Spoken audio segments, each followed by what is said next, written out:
La mia azienda è nata nel 1981, ho iniziato a commercializzare poche mele a livello mercato ortofrutticolo, nell'arco degli anni mi sono sviluppato sempre a livello mercato, più l'aggiunta di una grande distribuzione locale,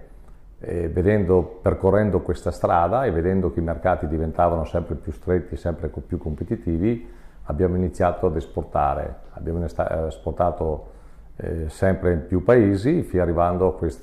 a dei livelli di una cinquantina di paesi nel mondo.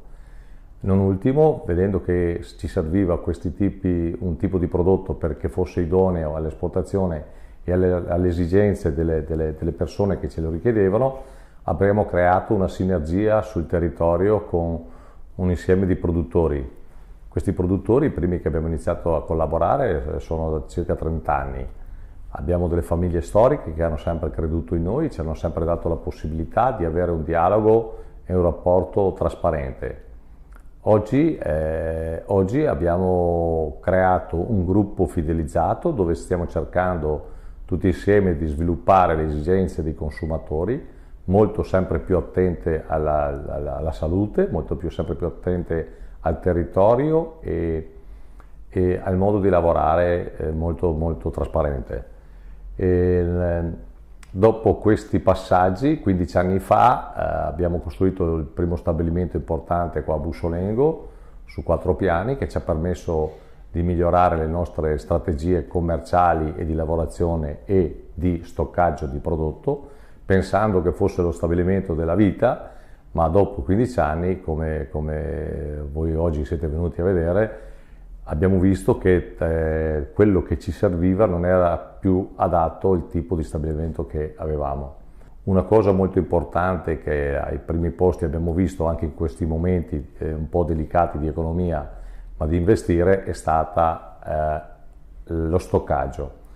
Lo stoccaggio abbiamo iniziato con l'idea, con la spinta del PSR che ci è stato proposto da un'azienda molto importante dove sviluppa questo tipo di investimenti della zona del piemontese, che ci ha sempre conosciuto e avvicinato da 20 anni sotto le idee che noi abbiamo avuto. Abbiamo fatto il PSR dove abbiamo ottenuto questo risultato eccezionale e abbiamo costruito lo stabilimento di Zevio, la prima parte dello stabilimento di Zevio, tutto predisposto per la conservazione fatta di ultima generazione, col massimo della trasparenza, della salute, col massimo di quello che oggi richiede la salute delle persone. Abbiamo raggruppato 3 aziende, una piemontese, una parte di progetti dell'Alto Adige e una parte di Pannellartura dell'Emilia Romagna, e abbiamo fatto questo sviluppo. Abbiamo avuto un ottimo supporto dalla VEPA, perché le persone che ci hanno assistito e aiutato per ottenere questo è stato di un bene importantissimo.